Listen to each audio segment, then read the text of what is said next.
SaaS Therapy.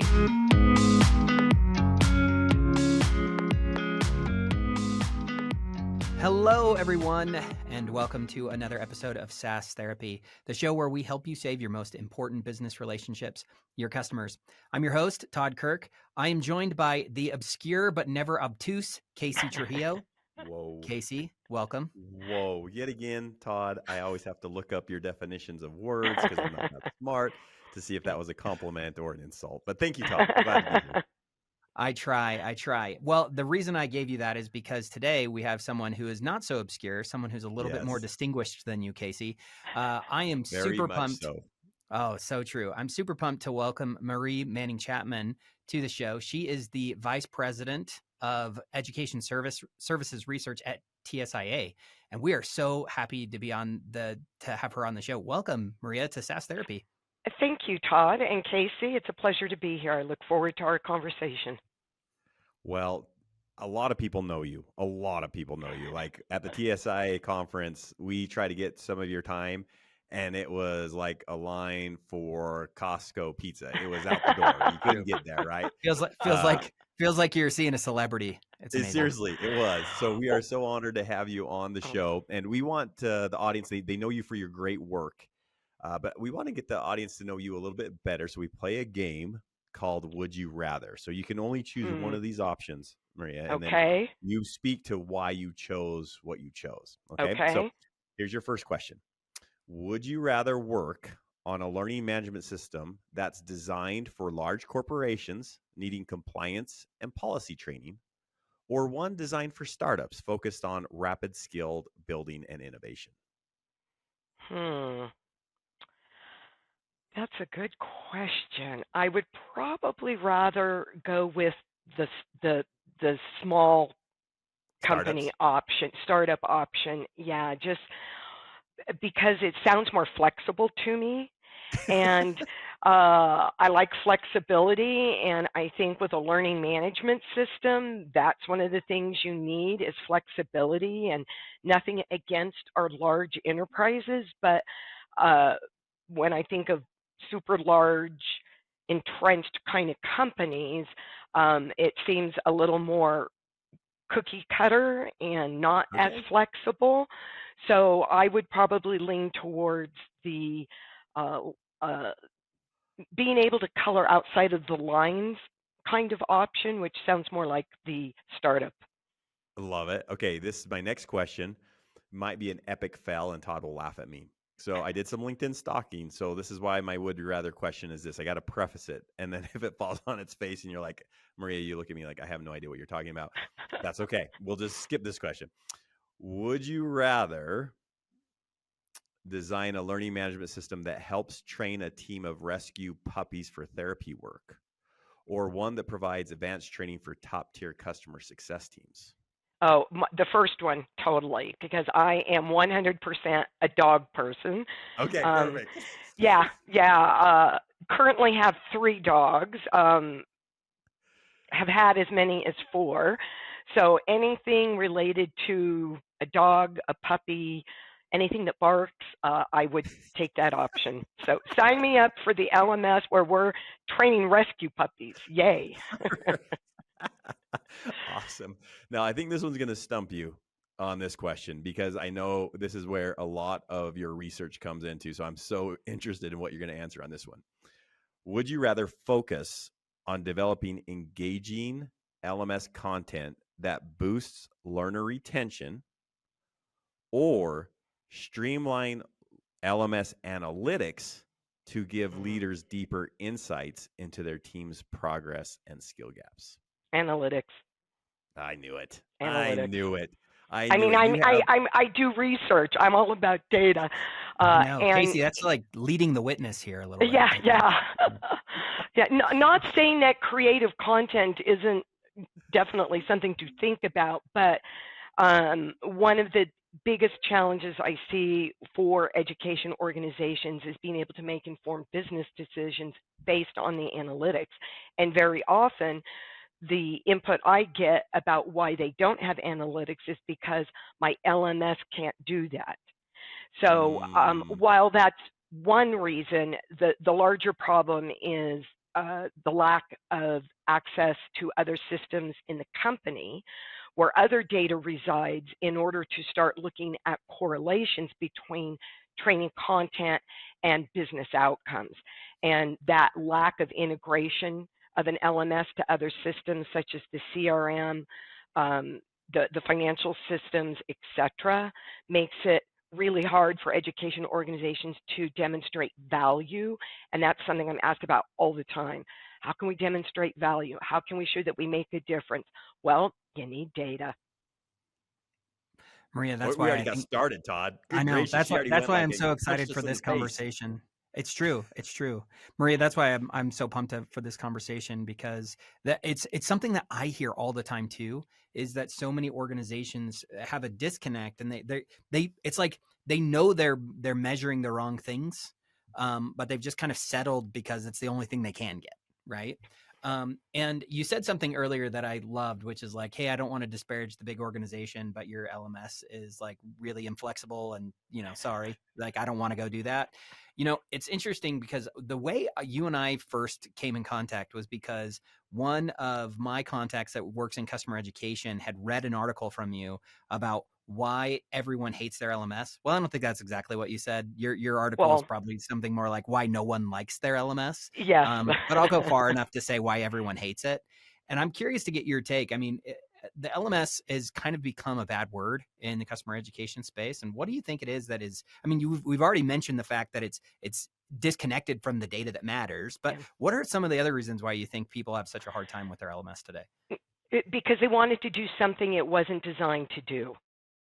So if you look at the historical inception of a learning management system, it was to track learners, and it was to track internal learners. So with the folks that I work with, they're training customers and partners and some internals, but customers and partners are the main audiences. So originally, LMSs were not designed for customer-facing, exterior to the company capabilities. So what has happened over the years is they've been jerry-rigged. So you start, I always say they're held together by duct tape and chewing gum. So and if you look at it, so in California, there's something called the Winchester Mystery House. And I don't know if people are familiar, but Sarah Winchester was her husband originated the Winchester rifle. So when he died, she inherited a boatload of money, had no children. So she received a message from the beyond, literally from like a seance person, whatever they're called, who said that in order to absolve the sins of her husband, meaning that the Winchester rifle killed a lot of people, in order to absolve those deaths, she had to keep building. So if you go to the Winchester Mystery House in San Jose, that's the story behind the house. So she just kept adding on rooms. And as an example, you go up staircases that go to nothing. You open a door and there's like a solid wall. So it has all of these crazy things because she just kept adding on to the house because she felt she had to appease the spirits of all the people who had been killed by the Winchester rifle.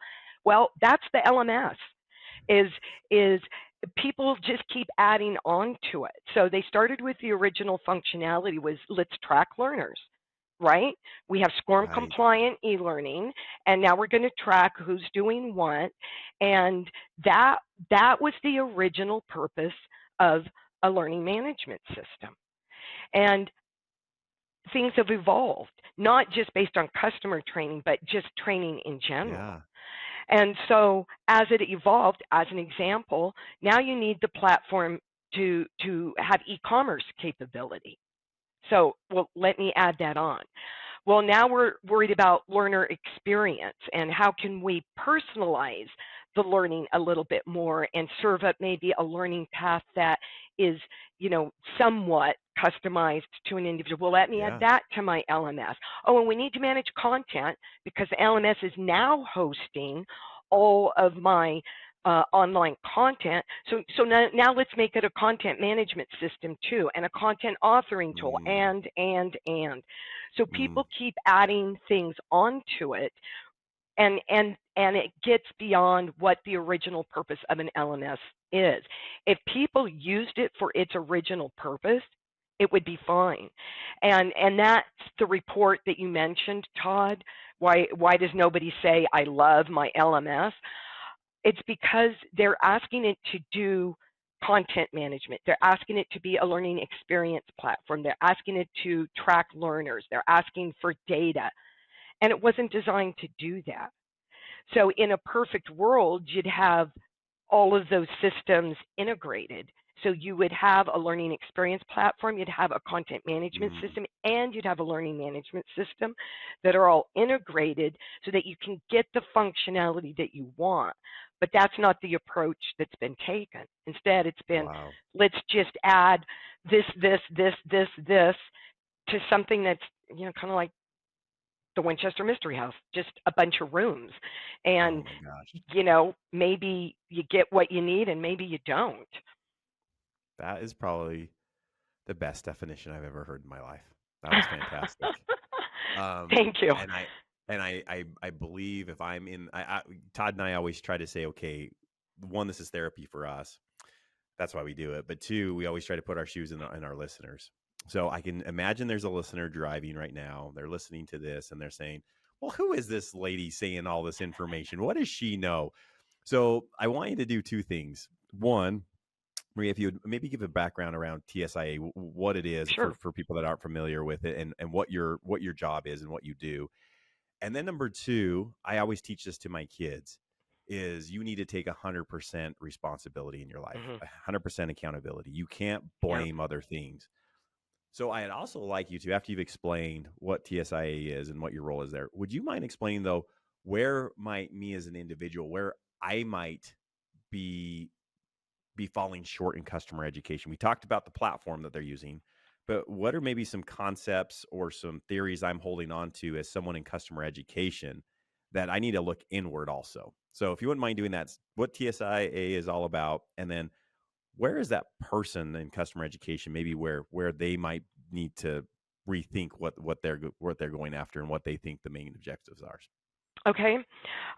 So TSIA is a research company. We originally started with a focus on services. So if you were to think of like a Gartner or an IDC, they do research, but it's more market-based research. So TSIA does research like IDC or Gartner, but our focus is through a membership. So we're an association, and in essence, our members pay to be a member, and then they have access to our research.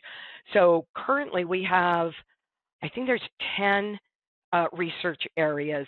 When I joined it'll be 15 years ago in March. When I joined, we had 3. There was field services, professional services, and support services. So I was the 4th area that was added 15 years ago. So when I joined, there was no education services practice area.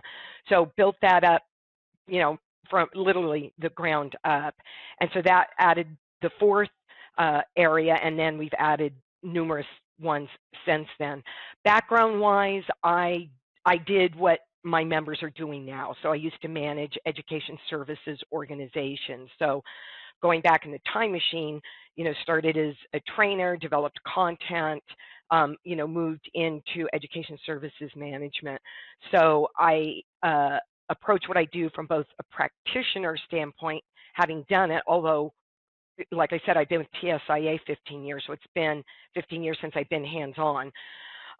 But through my members, I know what's going on, because the way TSIA works is not only do you have access to the research, but you have access to me through things we call advisory blocks, the inquiry service, where, you know, questions like you're asking. A member might come to me and ask, well, hey, my LMS isn't working for me? What should I do? Et cetera, et cetera. So there's a number of different services like that we provide, as well as I write the research reports, conduct a lot of data collection and surveys in order to establish trends, et cetera. So that's a little bit about, what I do with TSIA and who TSIA is.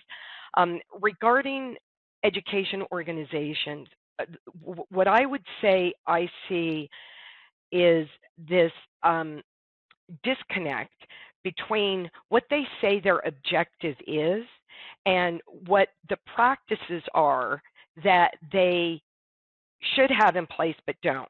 So, and here's data on that. So one of the things that we do that I didn't mention is a benchmark. So as a member, every member gets to go through the benchmarking process. And what that benchmark does is it establishes, it's like a report card. It will show your results for all functional areas in an education organization, so operations, certification, content development, delivery, the business model, et cetera. And we look at your data and compare it to the industry's data. And the industry is all my other education services members who have completed the survey. And then the other set of data that folks are compared to is a peer group. And the peer group is based on size.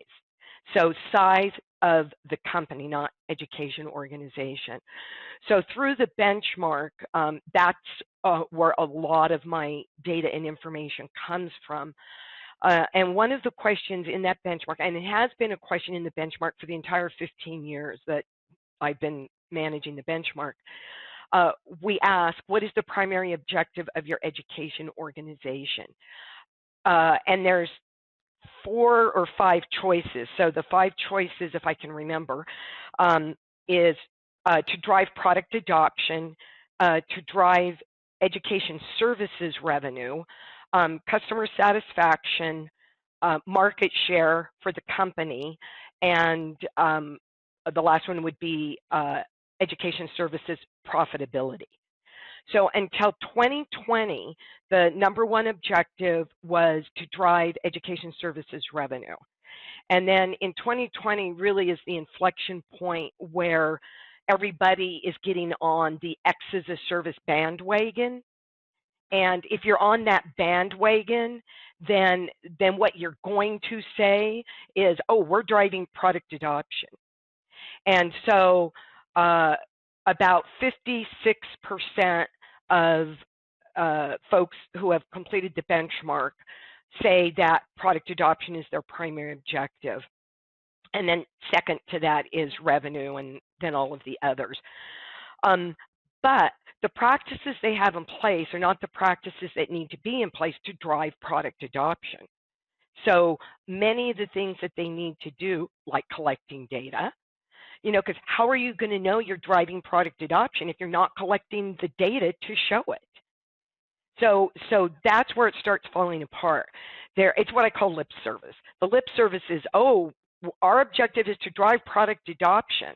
But then when you peel the onion and you look at what folks are doing, it's not that it's not helping, but they're not doing enough things that they need to be doing and should be doing to truly drive product adoption and see that correlation between training and hopefully increased ARR, NRR, renewal rates, etc. I think, Maria, my favorite thing about just listening to you right now was looking at Casey's face reacting to what you were saying. Because, you're dropping some awesome nuggets of wisdom there. One of the things that I find fascinating when it comes down to this topic around adoption in particular is that I think most people who are in customer education assume and even their leadership historically have assumed that if people get trained, then they'll adopt more.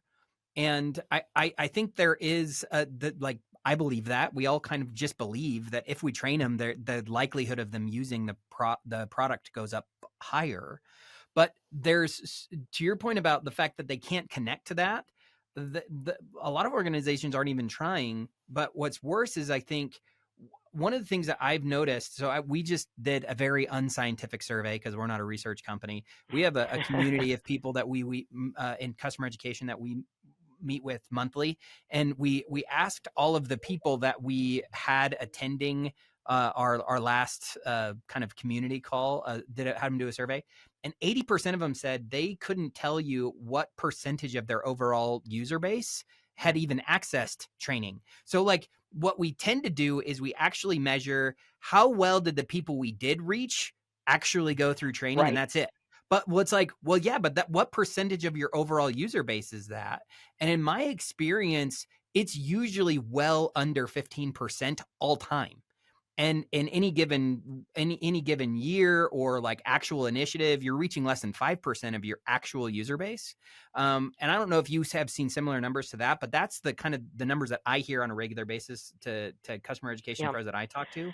And it's a very small percentage that actually reach a significant portion of their population, even to be able to say if adoption is happening. So if you're assuming there's a value in training and adoption, but you don't even know what percentage of your users are that are being trained to begin with, that makes it that you're even further away from being able to draw any sort of correlation to adoption at all. That's why there's the disconnect. They say that, but then the practices are not in place. So, and so part of the problem is free training, which I won't go down that rabbit hole completely, but I have, maybe it's another podcast down the road, because I have a lot of thoughts about free training and the reason why it doesn't work. So what I see is this. People think, all I have to do is throw free training out there. Everybody's going to come running, and we're going to train the universe, and they're going to use the product, and we're going to solve world hunger. And the reality is no, you're not. Free training does not solve the adoption problem.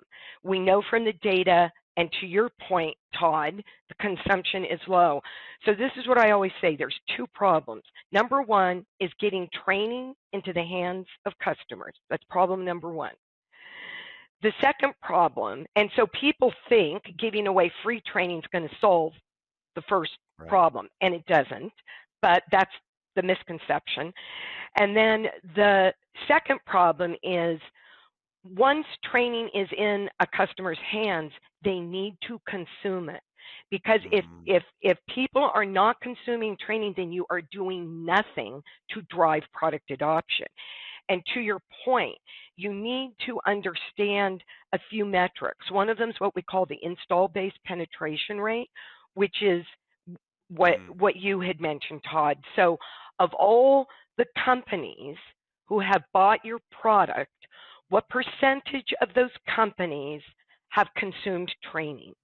We know from the benchmark data that's about 38%. So that means, I'm not good at math in my head, so 38 and 62%. So yeah, 62% aren't touching your training. So, and to your point, Todd, a lot of companies don't know that metric. If you don't know that metric, you're already dead in the water, because you need to know who's consuming and who isn't. The next metric that folks need to look at is, in an account, what is the total population of people in that account that could consume my training content? It's not the entire company, but 10 people, 20 people, 50 people, 100 people, whatever that number is. And then you look at, of all the people in the ABC account that could consume my content, what percentage are? And we know that that percentage is lower than the install base penetration rate. So again, just to use as an example, if there were 10 people in an account that you would want taking training and consuming your content, there's probably about 3 people that are. So then those other 7 people, again, you need to know how to get to them. And so what you have to have is you have to set up a consumption strategy. And to have a consumption strategy, you need to understand who's consuming so that you can classify them as um, God, I'm trying to blank on my own three things. It's like, naming the Three Stooges. So,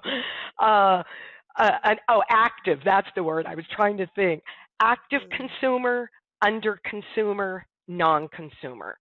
You have to know that about each individual. Now, if you can't get the individual data, because again, people will say, I can't get that data, then you at least need to understand from a company perspective. An active company consumption would mean that you can see Joe and Fred and Susie and Debbie have all taken training, versus another company where maybe only one person or nobody has taken training. And then you have to track that. And then you have to have a plan to reach those people and say, hey, did you know we have training? Here's, based on your job role, here's a learning path that, makes sense for you. Here's how to get started. I mean, you have to spoon feed them. Oh my gosh. What are we at? We're already 26 minutes in, Todd, and we need like 10 more hours on this. So I'm just geeking out completely on this. And Maria, I want to get your thoughts. And I hate when I do a long question, and I'm going to do a long question. So I apologize to the audience. No worries. I believe that people in customer education are really, really bad at doing the thought work into why this is so important. And I'm going to give you another data point that Todd and I use, and I want you to react to it because you haven't heard this data point. That's we like this to be just a conversation. So we recently attended and we spoke at a Churn Zeros conference there, a customer success platform, right? Mm-hmm. And so they had their customers in there. There was about 300 attendees, and they're all represent different software vendors, and their main role is customer success, not customer education, but customer success. Okay, so I want you to react to this because I believe that customer education isn't positioning themselves well enough to that they are the answers to so many challenges that the business is facing. So I'm going to give you this data. So we went through and we asked the customer success managers, like similar to what you do with customer education, but we said, what's your primary role? What do you believe most people, what you believe you are? And they said, we are relationship managers. And so, okay. So then we went through and then we asked the question, if there was only one thing you could focus on to drive customer renewals, what would it be? And 53% of customer success managers said providing better customer education. More than half said the one thing that they wish they could do to drive better renewals is customer. And this is customer success people. Now we ask them a question of how much time are you spending in one-on-one trainings or one-to-many trainings? And a majority said anywhere between 4 to 7+ hours in a work week. And that's not, and they said it wasn't prepping the training. It was just doing the training. They didn't even count the prep work, the follow-up work. So I believe because the customer education team isn't going through these steps you just gave, that it's bleeding into all these other areas where I have to hire more implementation people. I have to hire more customer success people. I have to hire, and it's just people after people after people. And the root cause is people aren't engaging with customer education.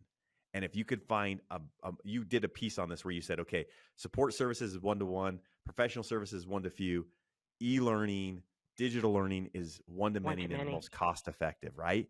And so I just don't think customer education is saying, I can figure out a way to reduce down support calls in half. I can find a way to drive product usage. I can make it so our CSM and onboarding team have more capacity to do more. And they're not positioning it that way. Their positioning is, hey, our goal this year is to get 100 certifications. So what? Your reaction to all that information. Tell me where I'm right. Tell me where I'm wrong. Tell me where I need to think deeper in this. So when people ask me to explain what I do in a sentence, what I say is that my goal, my objective, I am here to help with education organizations understand the business of education. And that's the problem. They don't think of education as a business. And I'll be honest, one of my pet peeves, because I hear this word all the time in younger, smaller X-as-a-service companies, they refer to education as a program. And no, education is not a program.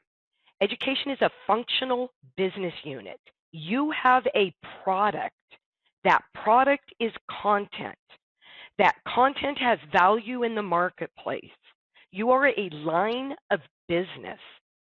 Even if you choose to be a cost center, you're a line of business. You have to get your product into the hands of your customers. Usually that's through sales. You have to have a go-to-market strategy. You have to have the product, which is content. You have to have a way to deliver it. And most X-as-a-service companies, and I don't mean to just always categorize around X-as-a-service, but I have members who predate X-as-a-service by years, and they don't have any of these problems because from the get-go, they understood that education is a business. And when you approach it that way, you then say, okay, I'm valuable to everybody, not just the customer. I'm valuable to support, I'm valuable to marketing, I'm valuable to sales, I'm valuable to CS, etc. And so that's the mindset that has to change. Not a program, folks, not a program. You are a functional line of business because you have a product. So you have to approach running the organization as a business with a product. The first thing I would say to the CS folks, stop training. That's not your job. That's why you have an education services organization. Let ES do their job and you do your job. And if your job is building relationships, then let the training be done by the education organization. And there should be content, whether it's onboarding content, introductory content, getting started content, whatever word you want to throw in there, that should be produced and delivered by the education organization. Then to your point, Casey, the CS folks can do what they need to do to build the relationship. Now, this is where CS should be leveraged. When we look at consumption, you want to have that relationship with the CS folks to say to them, well, when you're talking to, the ABC company, please discuss their consumption with them. If they're under consuming, prompt them to consume, let them know what to consume next, et cetera, et cetera. And the way to do that is through dashboards. And this is another thing that if you're not collecting consumption data, well, then you can't provide a consumption dashboard. And that is what you need to do. And I have great examples of consumption dashboards from a member that I did a case study about, I guess about 3 years ago. So in a perfect world, you'd have a consumption dashboard. The CS organization would have access to that dashboard. There's actually 2 different views of it. There's a company level so that it would show everybody in the company who's consumed, and then to the individual. So those, in a, again, perfect world, those consumption dashboards are pushed. You don't wait for them to pull because they never will. You push those consumption dashboards quarterly to the individual and to whoever your contact is at a company level. And then you have an internal view dashboard that's very similar to the company level dashboard that your CS folks would use. And then the same thing should be used and leveraged by support. So if I'm a support agent taking a call from somebody, wouldn't it be great if I could look in to see if, Fred has taken any training, and if he hasn't, I could then refer him or her to content that would be applicable to the problem that they're calling in about, et cetera, et cetera. So again, that's why system integration is critical, so that those dashboards, once folks have created them, are accessible, to other people in the company, so everybody can do their job. And the other tendency, Casey, you mentioned implementation. The other tendency that we see with smaller, younger education organizations is the tendency to have the implementation team, the PS folks, deliver what we would call on-site training, so training that's delivered at a customer's location. And again, that's not the job of PS, that's the job of education services. So you got to be like a mad dog out there and say, no, this is mine. Go, seriously. It's like, no, hands off. That's training. I run the training line of business. That comes under me. You go do your implementation and your configuration, and you go manage relationships and do your thing, and let me do mine, which is train the customer. Maria, I had an aha moment during that, and that was that. So I hear customer education professionals lament pretty regularly the relationship that they have with other people inside the organization, right? To that point of like, why is marketing stepping on my toes? Stop it. Why is client success stepping on my toes? Stop it. But you said something at the beginning of that story that connected a dot for me.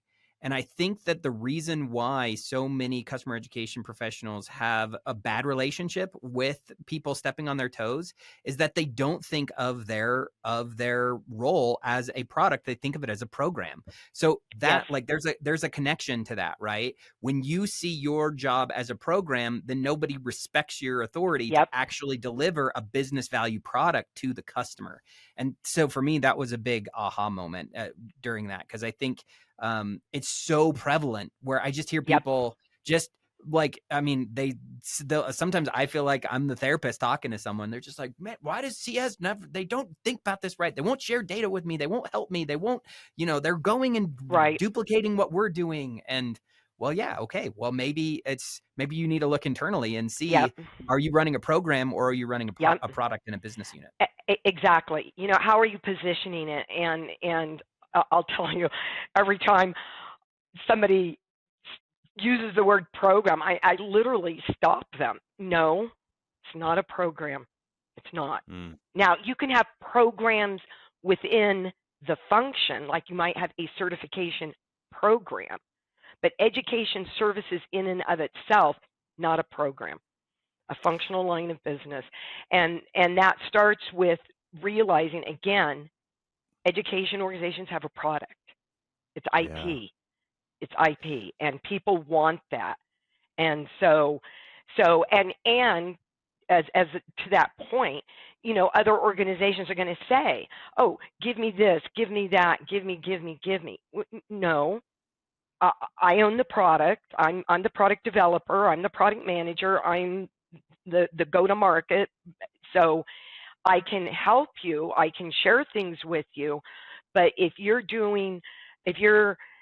in that relationship with the customer, whether from support or CS or PS or wherever, if in that relationship you in some way want to use content, and I always say my content, because that's how you have to, and I'm not saying don't share and those kinds of things, but you have to take ownership of the product. And once people start thinking that way, then it will create a different perception of them in the company, and with the customer as well.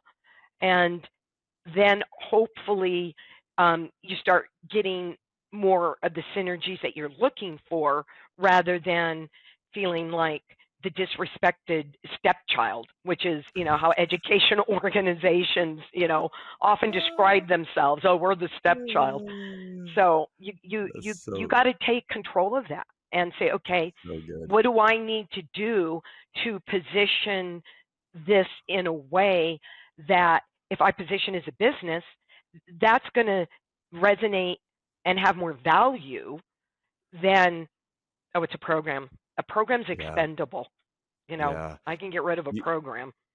the way we actually got introduced to you is like Todd mentioned at the beginning. And I want to give a real world example because sometimes we listen to research organizations and we say, oh, that's all academic. Like Yeah. that doesn't really apply in the real world. I want to give a real example from that same person that introduced us. Maria, there was an individual that started following you and started listening to these principles that you talked about. And her name's Ashley. And she's like, I've built a program. And so she said, I'm going to change that.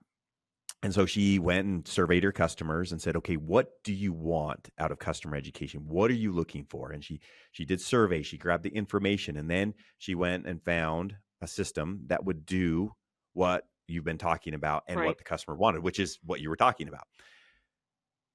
There's a big deal. I think it was something around $2 million, and they were about ready to buy this software. And they said, well, what do we have for customer education and adoption? We want to see, if we're going to invest this much money, I want to see what this is going to look like. Now, the sales team only knew of this old program. And so they went there, showed them the program. They go, this isn't going to work. Sales team scrambling. This is a big deal. They reach out to Ashley, say, Ashley, this program that you've developed isn't working. She goes, oh, I know. I've changed it. Get me on the call and I'll walk the customer through how they're going to drive adoption of this platform. She gets on the call. She shows all these principles you've talked about to the customer. And the customer goes, this is what I was looking for. During the call, the sales team's chatting and peeing her saying, we need to show all of our salespeople what you just have now, what we have as the process for customer education. This is game changer. I've never seen anything like this. That is exactly what you're talking about. Yeah. Todd has seen it. Todd worked with Ashley to build all this out. Todd, did I miss anything in that example? But I just thought to bring all of this together and to say it works. It works, people. Todd, is there anything, because you worked with Ashley, is there anything I missed? Yeah. So actually, that's a good tie-in, because one of the things that was really fascinating in that experience was one of kind of the conventional wisdom pieces was, oh, we don't want to be transparent about consumption with training to our customers, because if we are, they're going to know that no one's going through and actually consuming any of the education that we've created.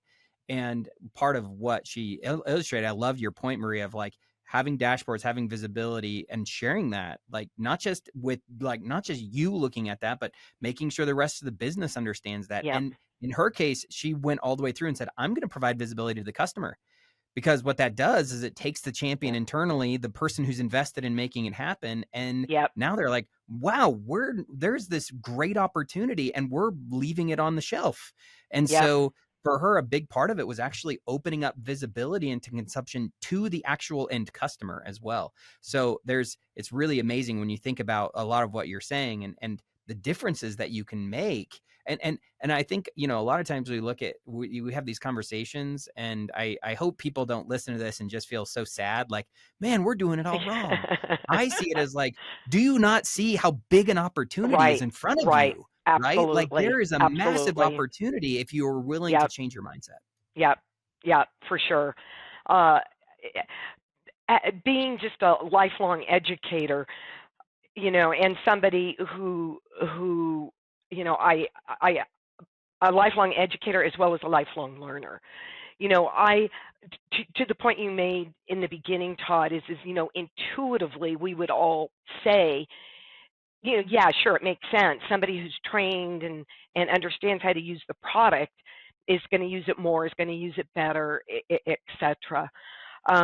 But knowing that intuitively versus being able to actually demonstrate it, I mean, that's the linchpin. That's what everybody needs to strive towards. And it's think of the breadcrumbs, Hansel and Gretel. You're not going to just get to grandma's house or wherever they were going. Was it the gingerbread house or something? I don't know. But they were trying to get somewhere. We promise there's no witch that's going to eat people at the end of this, though. We need to get Maria better examples, because we had the rifle example of people dying. We have little kids being eaten. We got to give her some new examples, Todd. Yeah. So the point with breadcrumbs, though, is just for Hansel and Gretel to get back to wherever it was they were trying to go. It's incremental. you're not going to just get there, but you have to lay out the path so that you can get there.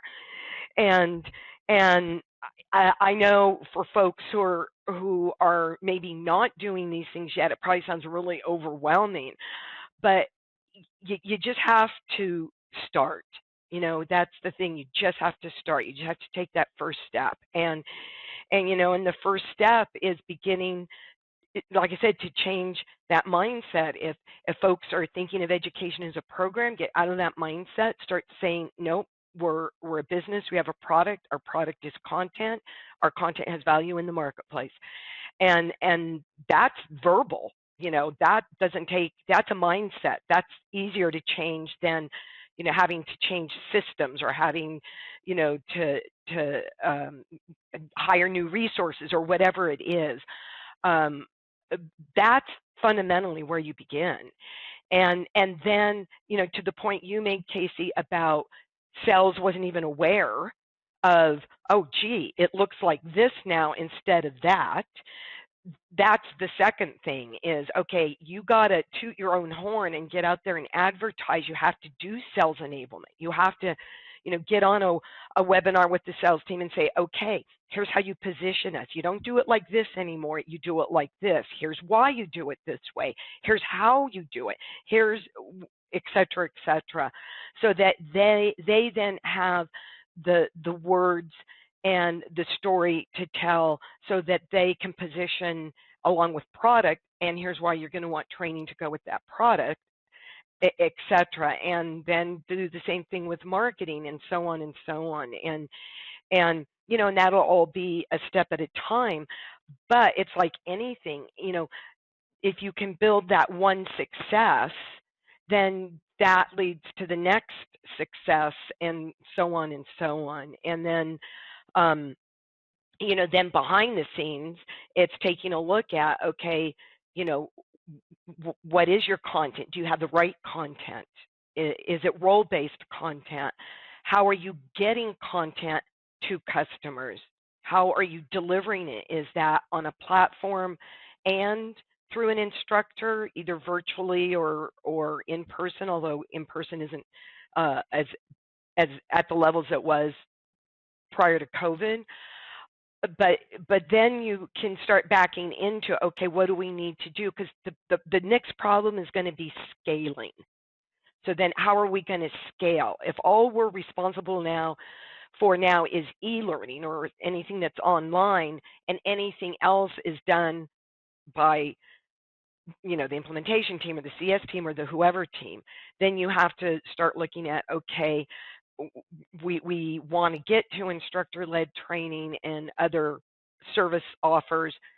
You need to bring that into the organization, which will require staffing, et cetera, et cetera. I have a maturity model that walks folks through from the stage most young X as a service companies are in to maturity where it's running education again as a business.